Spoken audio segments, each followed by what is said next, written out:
Alors, c'est comment? Ça va? Je vais bien aussi. C'est gentil d'avoir demandé. J'ai entendu.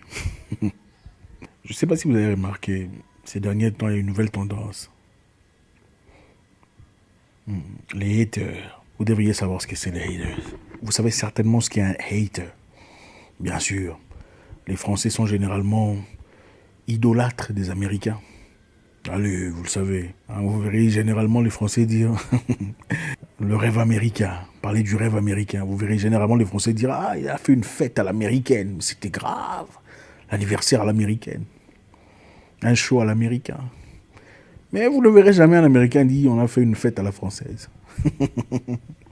Ou le rêve français, qui est apparemment inexistant. Les Français généralement veulent ressembler aux Américains. Leurs colonies généralement aussi veulent copier l'Amérique. Haters, c'est quoi un hater? Beaucoup de gens ont tendance à mentionner les haters. Haters, ça veut dire les jaloux. Quand ils sont remis en question, on dit ah, ils sont jaloux de moi. Ils n'aiment pas ce qui arrive dans ma vie. Parce que je progresse, j'avance dans la vie, ils sont jaloux de moi. Ils n'aiment pas ce que j'ai dit parce qu'ils sont jaloux. Ils n'ont pas aimé mon travail, mon business parce qu'ils sont jaloux. Ils sont méchants. C'est vrai qu'il y a beaucoup de jaloux sur Terre. Mais pensez que tout celui qui pense contrairement à vous en rapport à un sujet est essentiellement un hater, un jaloux, n'est pas correct. Pensez que tout celui qui vous remet en question dans une démarche ou dans quelque chose que vous avez fait à quelqu'un est essentiellement un hater, un jaloux, un méchant, un aigri, n'est pas très mature non plus. Quelqu'un peut vous aimer et ne pas être d'accord avec la façon à laquelle vous vous adressez à une autre personne. Quelqu'un peut vous aimer et vous remettre en question sur un sujet quelconque, en tout cas relationnel. Quelqu'un peut vous aimer et vous dire, écoute ma chère, je pense que tu as été incorrect avec cet homme. Pourtant il t'a aimé, il a été gentil avec toi, il a été bien avec toi. Mais tu as profité de lui. Ça ne veut pas nécessairement dire que c'est un hater ou une jalouse ou une aigrie qui aurait voulu être à ta place.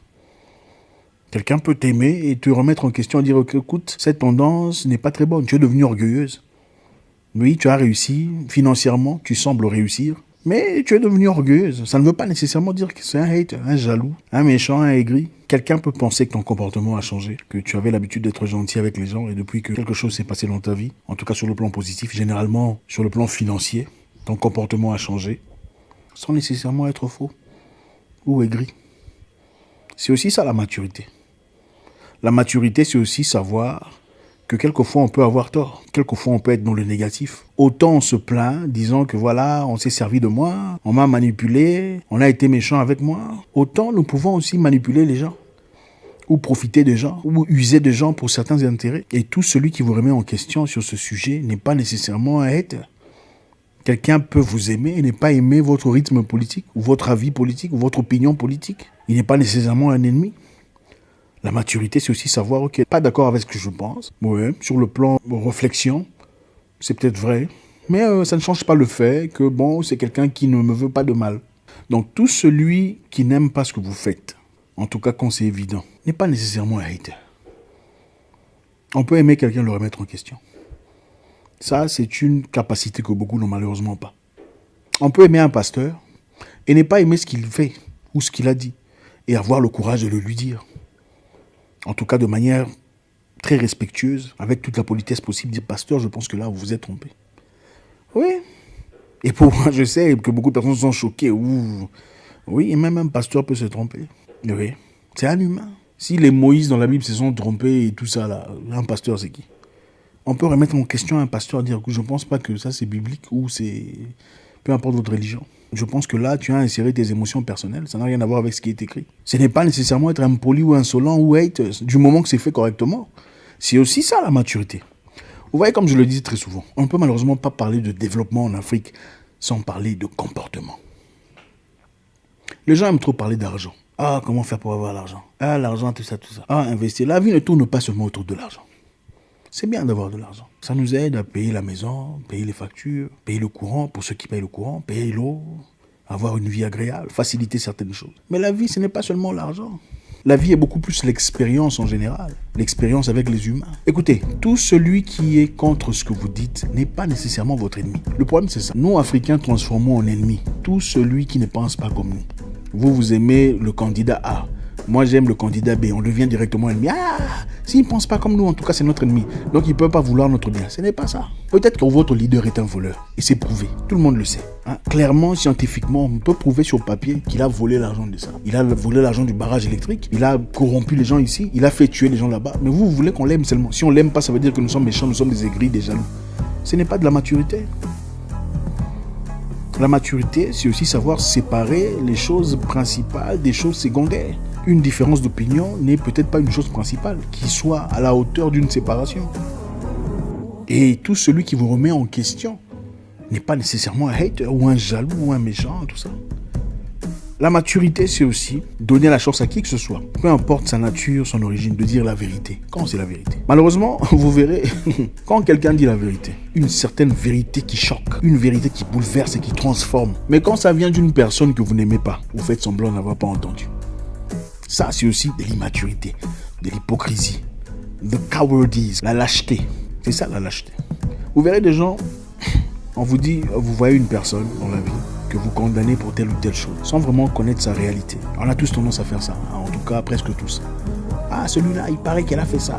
D'ailleurs, tout ça, commence à commenter. Ah, c'est vrai, on a dit qu'on a fait ça. Elle est légère, elle est patati patata. Le monsieur là est un escroc, tout ça. Je vous avais dit, on fait des commentaires. On adore faire des commentaires quand c'est la vie des gens, même sur Internet, même quand on n'est pas certain. Mais combien, après avoir découvert la vérité, ont le courage de dire, frère ou sœur, je t'ai jugé trop vite, sans vraiment te connaître. Je te présente mes excuses. Combien sont capables de le faire? Très peu. Si pas personne. Les gens sont très rapides quand il faut juger, quand il faut condamner, accuser. Ah, tel a fait ça. Il a volé l'argent de l'église. Il a manipulé les gens. C'est une prostituée. C'est un menteur. C'est un manipulateur. Il a escroqué et tout ça.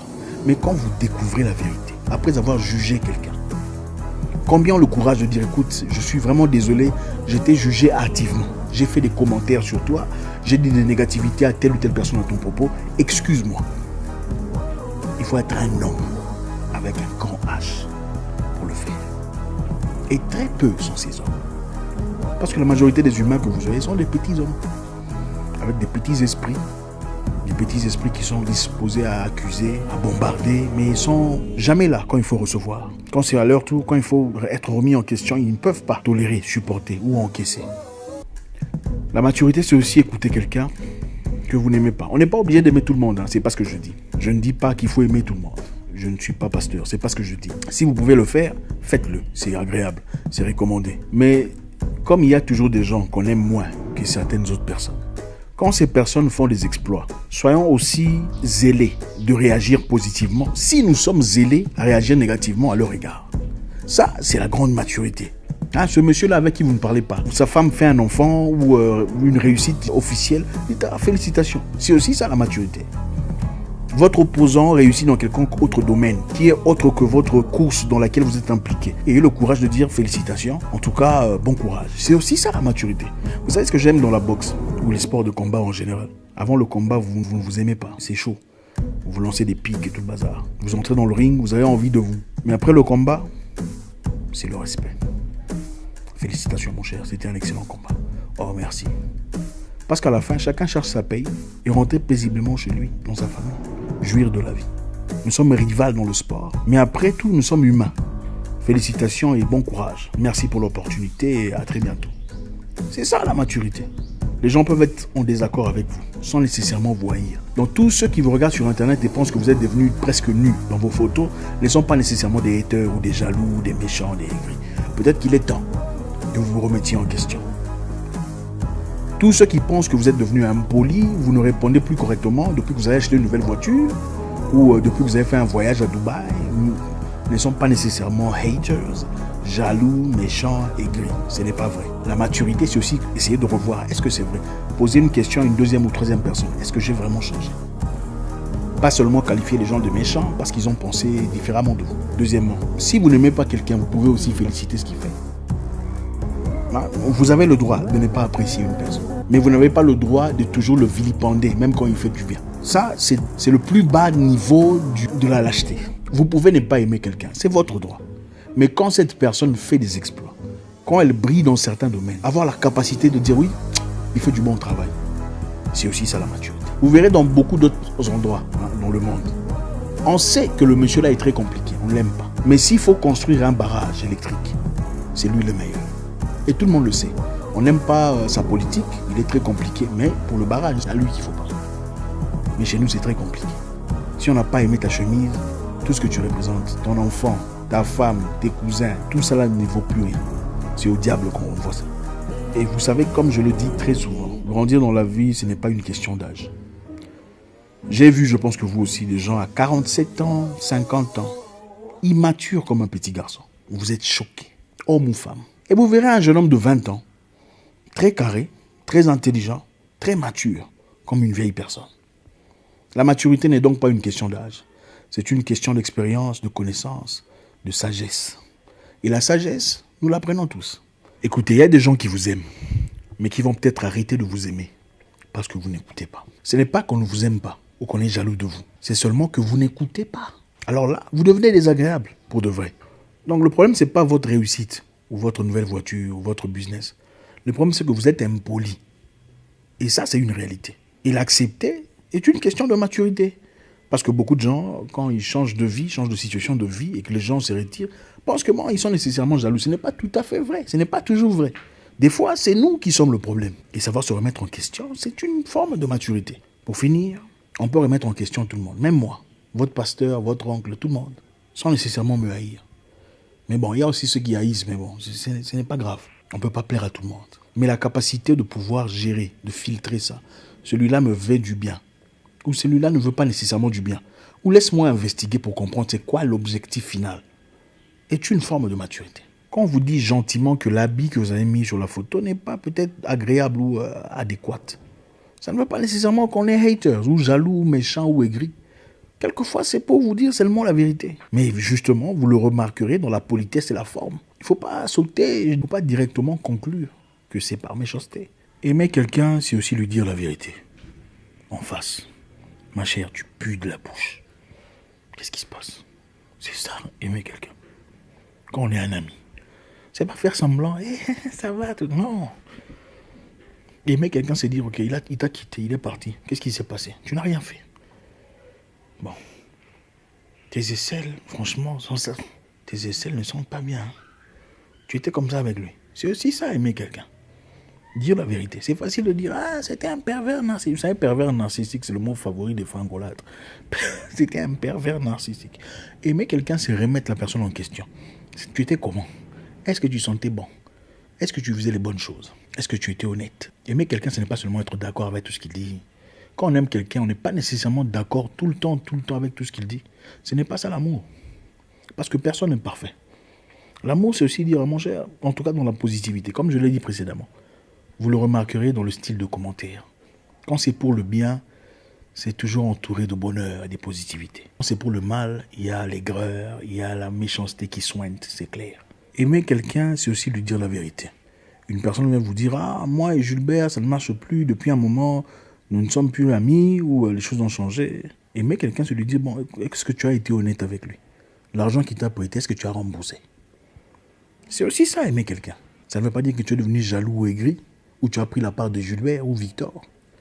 Dire la vérité aux gens, c'est ça, aimer les gens. Ce n'est pas seulement question de dire « Ah, oui, c'est vrai, il a beaucoup changé. » La plupart des gens sont comme ça, vous qui regardez. Quand on vient vous parler d'une autre personne, elle a changé, vous dites « Ah oui, moi aussi j'ai remarqué. » Mais là-bas, vous allez dire autre chose.